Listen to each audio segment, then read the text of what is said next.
Logarithm's NetMon Freemium delivers real-time network visibility to quickly identify emerging threats in your IT environment. NetMon Freemium is a free, commercial-grade network forensics and traffic analytics solution. You can use NetMon Freemium's powerful capabilities to search against all observed network traffic, identify abnormal traffic patterns and application usage, and quickly analyze full packet captures. Take the first step towards real-time network visibility. Visit logarithm.com/freemium to learn more and download it today. Tenable Network Security, creators of Nessus, the world's best vulnerability scanner. Jumpstart your security program today and evaluate Security Center CV, the continuous monitoring solution. For more information, visit them on the web at tenable.com. ProXPN is the leading VPN service offering free accounts, excellent premium features, and an outstanding commitment to privacy and security online. Use the discount code WEEKLY and save 50% off for life. NetSparker, the developers of desktop and cloud-based web application security scanners that enable you to automatically identify vulnerabilities in your web applications and web services. NetSparker scanners employ a unique and dead-accurate vulnerability scanning engine that automatically verifies vulnerabilities with a proof of concept. For more information, visit them on the web at netsparker.com or email them at contact@netsparker.com. Welcome back, everyone, to Security Weekly.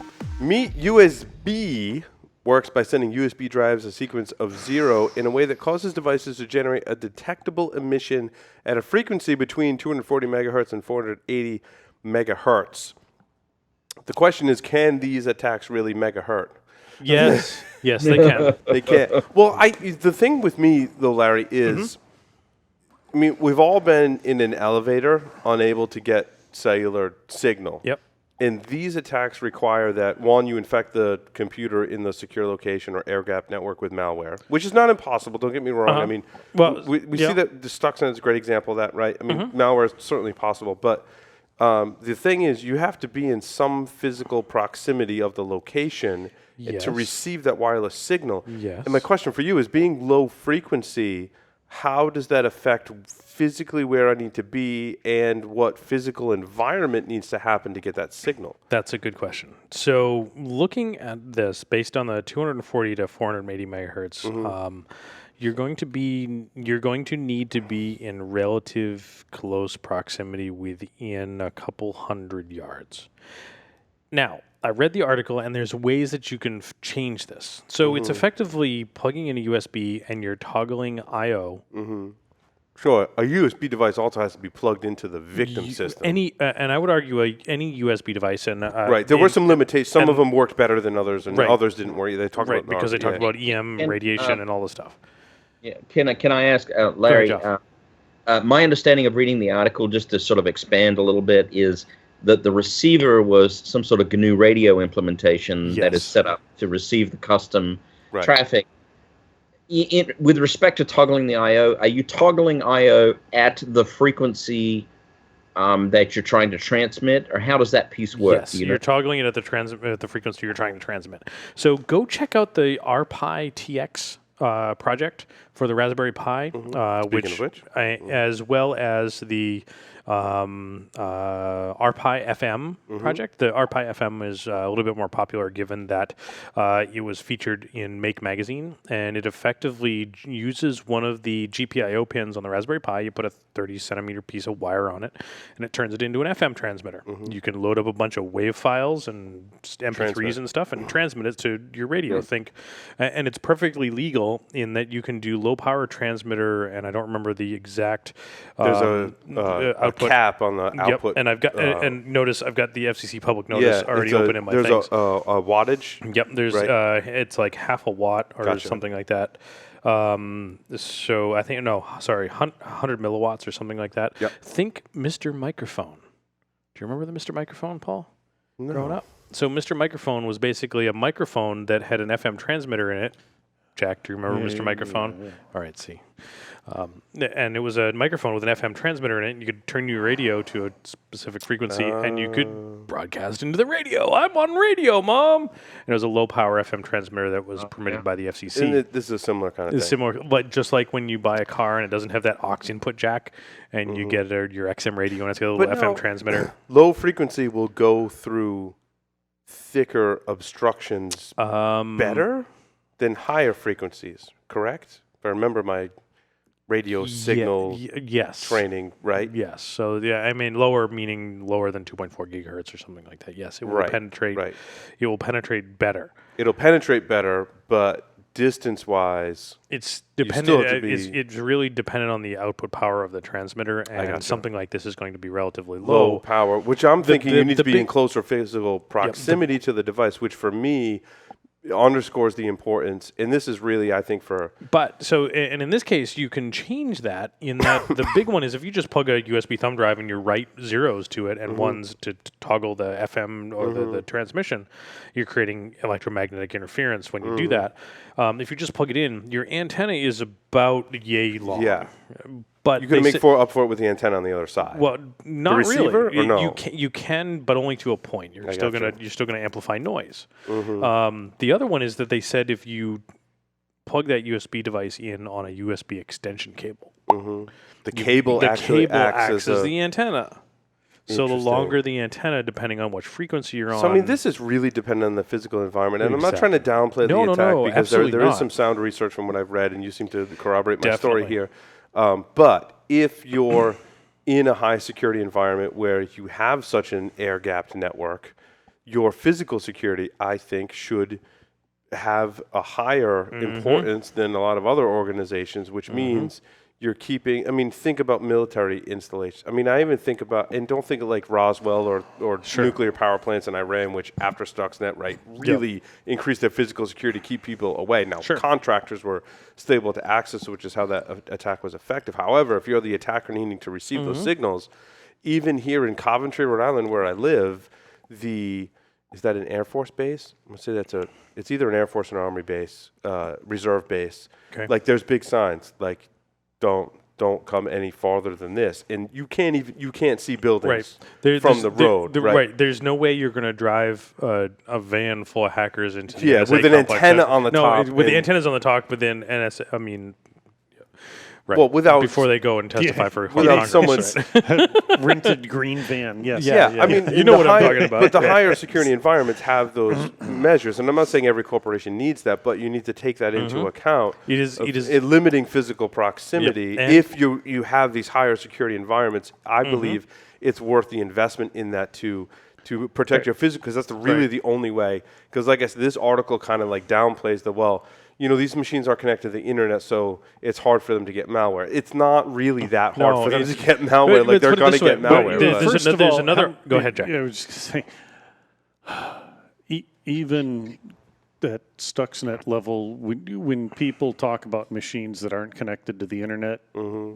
Yeah, most air-gapped is not really. It's air-gapped with air quotes around No. It's completely air-gapped. The problem is it's just really low latency. It's air-gapped, but there's some sort of bridging. But via USB, which means it's just really low latency. Right, exactly. But there are other things like. So get back into embedded devices and drones. Let's tie all these topics together. Well, that's interesting. Drones is an interesting thing. Drones, but forget drones. Let's talk about what you've been able to do with model aircraft for a very long time, which can carry a higher payload and have longer range and all of those things. We're still talking about pretty sophisticated attacks. It's pretty sophisticated attacks that I can go and buy everything off of Amazon and do. Yeah, no, you're right, Larry. That's a fair point. It's a fair point. It's a fair point. The big differences. I think one of the big differences is that the technology now today is to do any of these things is much more readily available. Yeah, right. No, than you're it used to be. And is the availability to the information to engineer the solutions, including Python libraries, right? Speaking of which, I'm teaching Python next week in Las Vegas. Yay! I so want to take that course. It's never offered any time I can take it though. Say hello to my friends at Double Down and Frankie's for me. I think it was like last week before. I think it was the Guruk made a comment about some of this though. If your nation state, if your adversaries are nation states, you need to factor in that tactical missiles are also something that need to be in your defense plans. Correct. Right. Yep. That airstrikes from stealth aircraft need to be in your plans. Don't worry. It's like, and by the way, you're still running Windows XP in half of your fucking corporation. This is fun for us to talk about. Yep. It's good as a mental exercise, but maybe you're running a network management system that's vulnerable to. Nobody does that. I want to hit one last thing.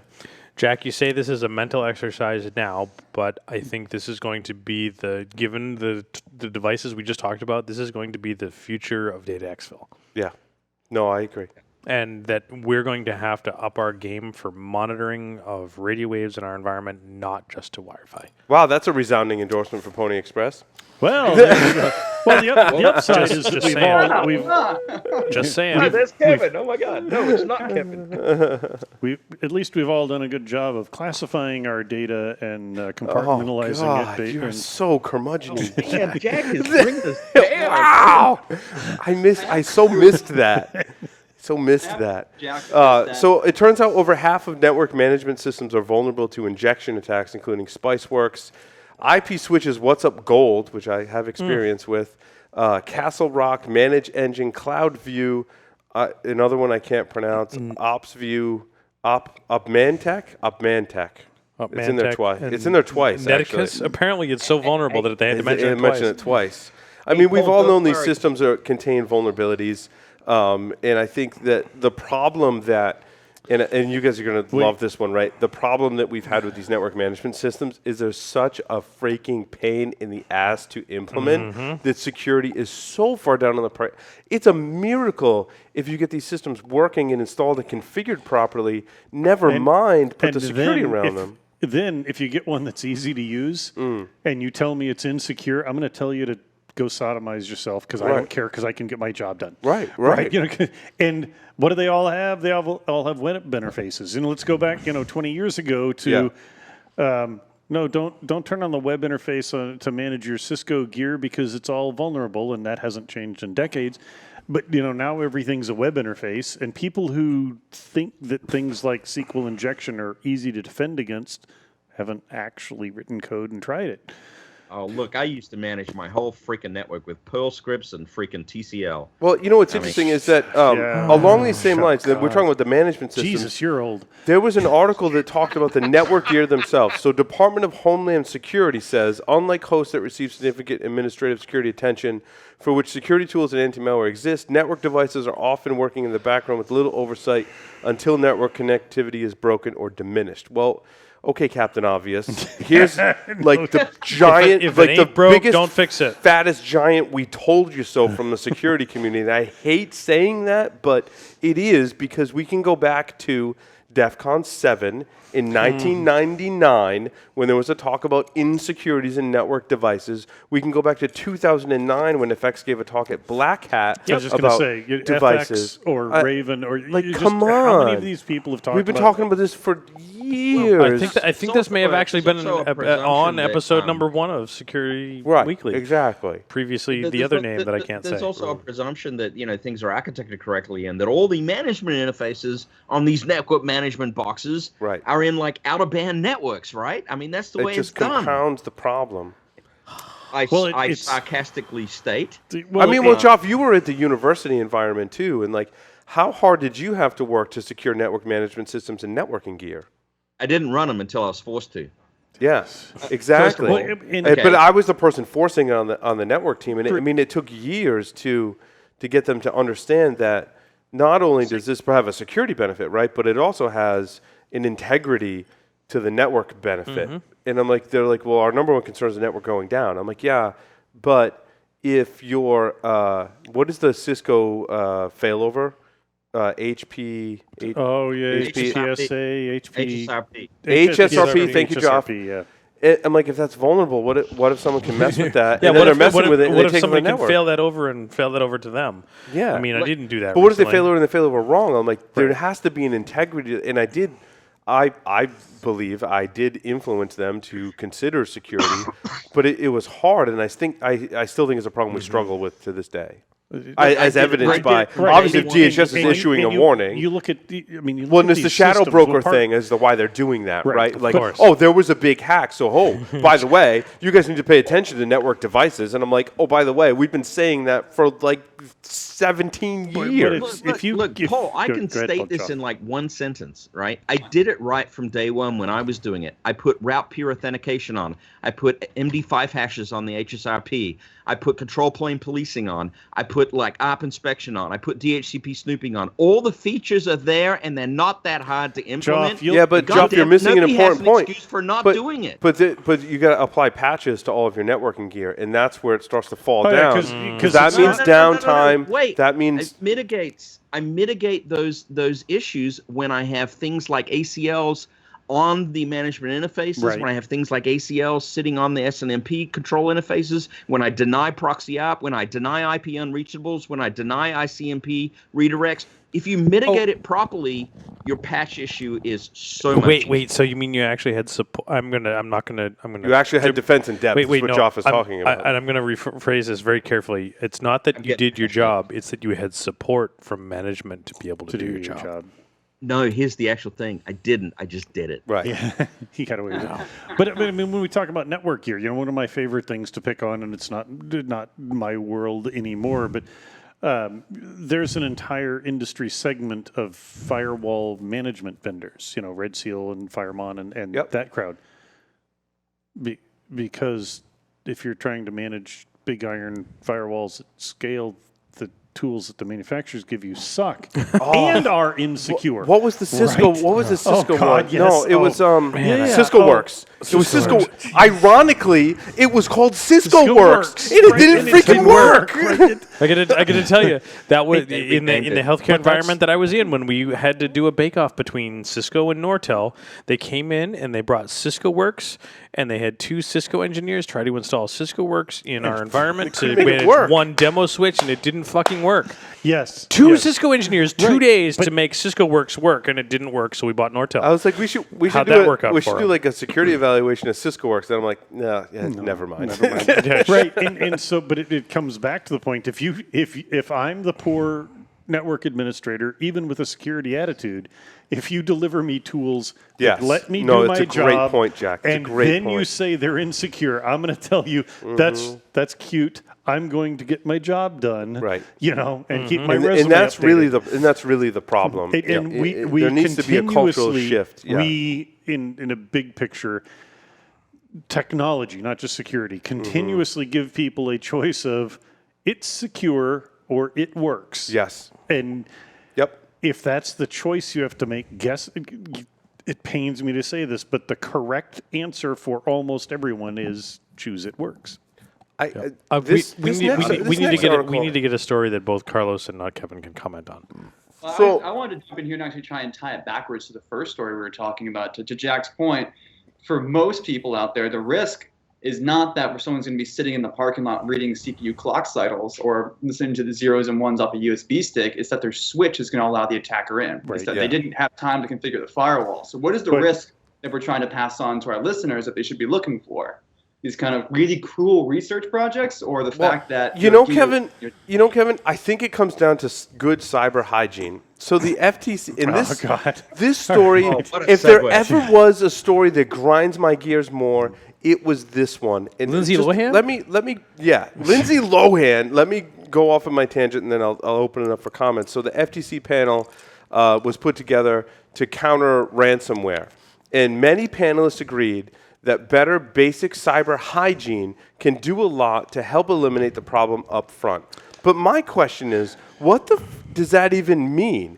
Like, people talk and they use words and everyone nods because it sounds great. And hygiene is just... It means you should use cyber deodorant, you should cyber shower, and you should cyber brush your teeth. Hygiene is like the most overused term now in InfoSec. I mean, everyone should drink every time we say it starting now. Because secure does not come from hygiene, which are conditions and practices conducive to maintaining health, preventing disease, especially through cleanliness. I mean... So thanks, Captain Obvious, because defenders of the world don't know that we need to have conditions and practices that are secure, right? The real problem is finding the appropriate tools, resources, and support from the organization to get it done. It's more than just saying the word hygiene is a blanket term that everyone nods their heads and says, yeah, we need more hygiene. Like, you need to convince everyone in your organization what it takes to be secure. I don't have to go convince everyone in my family and my friends that I need to wear deodorant or that everyone needs to wear deodorant, right? But with security... It's one of those, dude, do you brush your teeth every day? Yeah.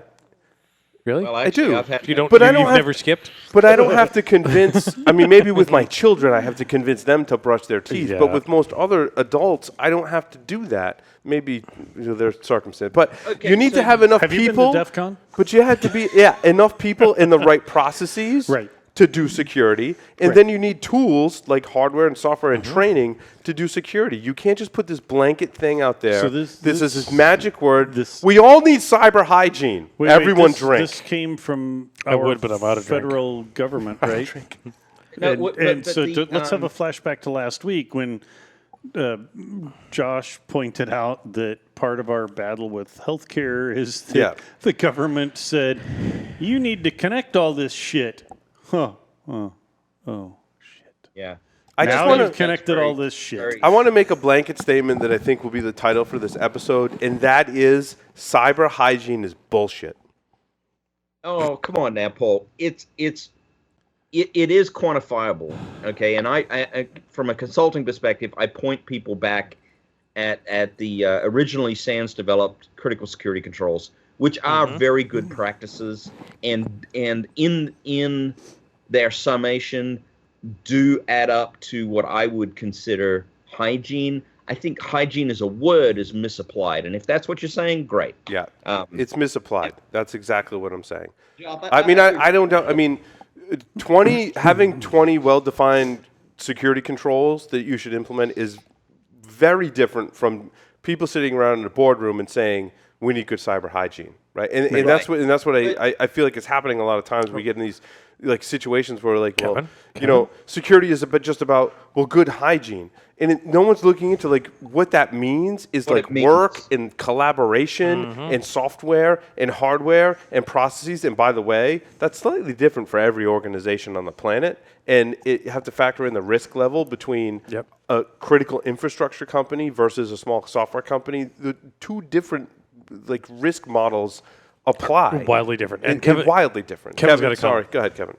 No, these are all really good points, but unlike job situation where you just be able to do things without management's buy-in, most of us actually have to get management's buy-in. And this article may be bullshit from our perspective, but you have to remember we work in a very insular circle where we understand these things. Most people don't, and especially the executives.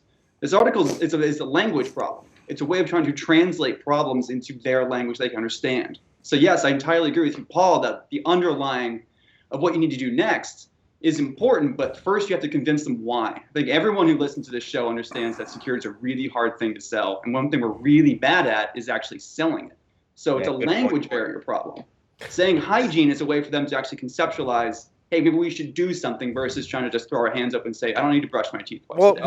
But I think what I think what's different is when people think of hygiene, like think of the threats to your hygiene, they're pretty static, right? Like there's tooth decay is tooth decay. There's not, you know what I mean? Like body odor is body odor. It's not drastically changing. There's no human behind the other side of your personal hygiene for the most part, unless we're talking about biological warfare or whatever. But or you're trying to impress a woman. like there are there's static things that affect your hygiene, right? Yes. In security, like the attackers aren't static. So Right. like Nope. your what you term as hygiene, it has to change. So not only do you need the baseline of the critical controls, right? But you have to be looking at what are the other things that need to do to keep tabs on what's happening with the attacks that are coming against my organization. How are they attacked? How are the attacks? I think, what are the motivations and how do we need to change? I think this ties directly to our interview with Marcus. You need to have some awareness of your network. Your network is going to behave in certain ways. You're going to sweat. You're going to get shit stuck in your teeth, and you're going to get dirty hair. Do something about it.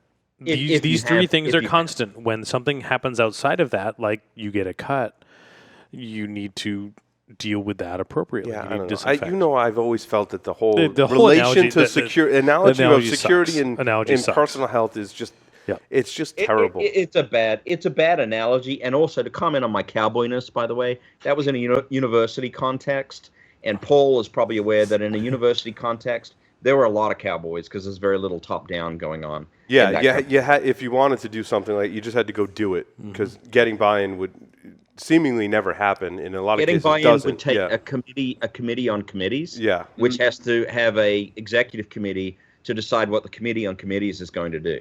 And if anybody calls you out, just cry educational freedom or something like that, and then run away. That too. But that made a great learning environment. So anyway, enough of that. Can we get Carlos to pick a story? Yeah.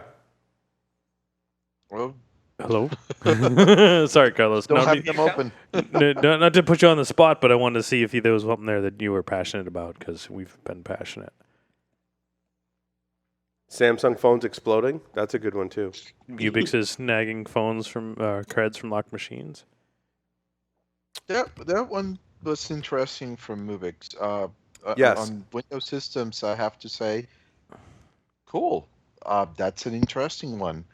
You're plugging in a computer. The computer is being detected as a network interface, and you have the HCP. You're capturing traffic, and I still do not understand why a machine that is not in a domain has to go outside to the network and send those credentials. I still don't get that part. And it seemed like to me that the Windows systems can be automatically tricked into coughing up the credentials with, was it TrustWave that developed Responder? Yes, it was. .py. Yep, Responder is fucking awesome. Mubix combined that with the Hack5 turtle.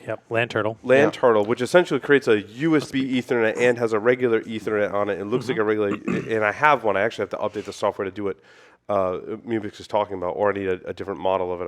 I was on V1 and it's V2, so I have to update my software to do what he was doing. But Carlos, I thought this was pretty revolutionary what Mubix put together. Do you agree? I don't know. It's a known concept. I would say it's a nice trick. I wouldn't say revolutionary. It's a good trick. Using existing technology. Let's put it this way. I think this is subject to Wright's Law.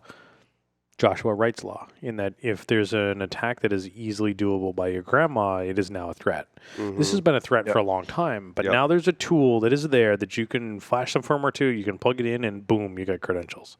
Yeah, because when you look at it, Snarfer, all of the tools that he used were known tools, was known techniques. Somebody else had already found them.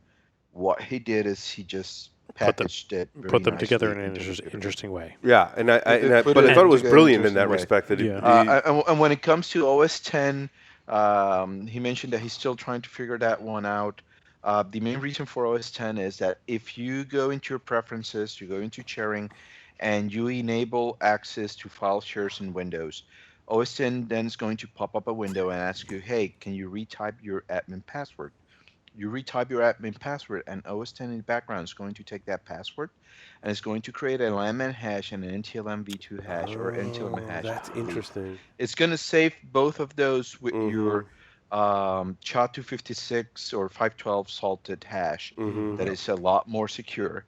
And then when you did your authentication, just send it out into the network. It's sending that LAN hash or NTLM via the CIF subsystem. Right. That's why it happens. And that's why Responder works. Well, we should explain for our listeners what happened. Basically, you take this Hack5 turtle, which has a custom Linux software embedded running on it, and you plug it into the USB port on a Windows system. And Windows thinks it's a network adapter. It creates a network for that, which issues DHCP, and then you run the WPAT attack across that, and essentially you force Windows to send credentials over that USB connection, and it stores the password right on that. It stores the password on the USB dongle, then you take that USB dongle out, and you've essentially sniffed the password of that system, which I thought it was really cool. I thought it was a great usage of available technology to make that attack super easy. Responder for the win. Yep. If you're not using Responder, you should use it. Yep.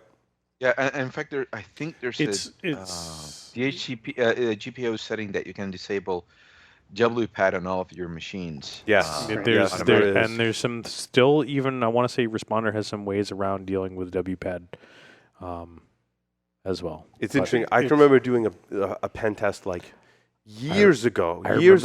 I know exactly what you're talking and you know about. exactly what I'm talking. And it was a hard, but like the person had really freaking paid attention to security, and all the normal stuff just wasn't working in the way that I got in. It was WPAD. WPAD. I remember this one. This is kind of fire sheepy, right? This Yeah, is taken- it's Wright's law, and it's Wright's. Yeah, exactly. It's if you've paid attention, you've heard of these things, but now this is easy, and it's we how many of us knew about vulnerabilities in things, and then Fire Sheep rubbed people's noses in it. Yeah. And maybe that's and what also he did a lot of work marketing this. Right. If you follow him on Twitter, he had been tweeting like, "Oh, I'm going to release something great. I'm going to release something good. Oh, this is awesome," for a couple of days, I think, before he actually released. So he did it, just like Mubix. Mubix great at marketing himself.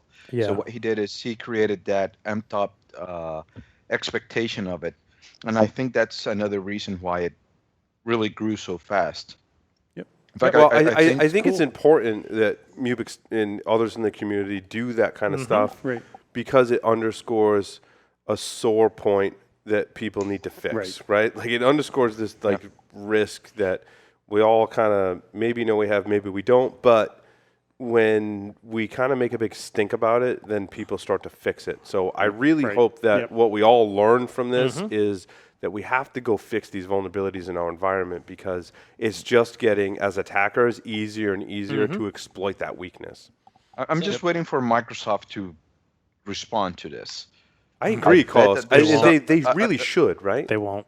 Yeah, I bet that there's somebody in the product group over there in Seattle just shitting their pants, because I do have friends in Microsoft, and I remember when it came out, I got a lot of pings from them asking me, "Hey, did you see this?" I said, "Yeah, I saw it." "Oh, it's bringing up a shitstorm. People here are pinging each other about it." So I know it created quite a bit of interest over there. Now I'm just waiting for them to say, "Yes, we're going to fix it." "No, we're not going to fix it." But with the way that the new Microsoft works, I don't know. Anniversary update broke Windows event forwarding in Windows 10. And for me, that's kind of... I'm hearing from both you and Jack, Carlos, I'm hearing that Windows Anniversary Update broke tons of stuff. It was... Oh, yeah. From my side, as I was doing my slides for my class, PowerShell version 5 help subsystem for some reason is not downloading all of the about topics. So that one was egg in my face while I was doing the demos in my class on Tuesday via webcast. If you're trying to track volume shadow service start and stop, those ones are no longer being monitored. They're not being That's not important. Logs. I actually had to create WMI permanent events that look for the Win32_ volume shadow copy class being created, and save those into the application log so I can get those logs, so I can track attackers in a network for a customer. So I actually had to jerry-rig something for him there. Windows event forwarding is not working for Windows 10, at least not in my lab. Carlos, let me tell you how bad it is. Jack came in a little early for the show, sat in my office, and told me it's come to the point, Paul, where I'm considering buying a Mac laptop. That's how freaking bad the anniversary update was. The anniversary update was a complete... Just put that in perspective for our listeners who have been listening for a while. Total train I wreck. fell out of my chair. I'm like, what? So it's a complete and total train wreck. And then they announced that they're going to do the cumulative update only on Windows 7 and 8, which means that when they push out those kernel level drivers that break your system, you have to unwind all patches, not just that one, and they've just cut the patch window rollback to 10 days. So if you happen to be in Vegas for DEF CON, you got the anniversary update over the untrustworthy wireless that you got on even though you knew you shouldn't, and by the time you got home, you were screwed and couldn't roll back. And I have squirreled away money so that when allegedly in October the MacBook Pros come out, the new MacBook Pros get, refreshed. Get processors from this century. There's one with my name on it. That's I'm gonna go find a genius and punch him and then give him $3,000. Skylake sucks. I have to say that processor from Intel sucks. Yeah, the drivers or power management sucks. Yeah, so I really do understand why Apple hasn't gone with Skylake, and they're running one generation behind. There are problems there too, but for my primary machine, and it's every server in my lab for decade plus, 15 years has been some Linux variant or BSD variant, but for presentation laptop, I need something that I can rely on, and they shattered video and a lot of other things. And then they said, here's one for you. Wait, ask the production guys about the laptop that plays ads and the struggles we've gone through to get it to send something out to the freaking HDMI port.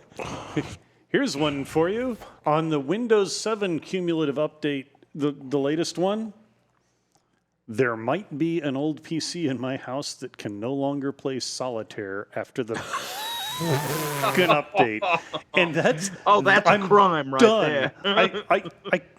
Everything Carlos has said, everything I've said, Windows broke sol.exe.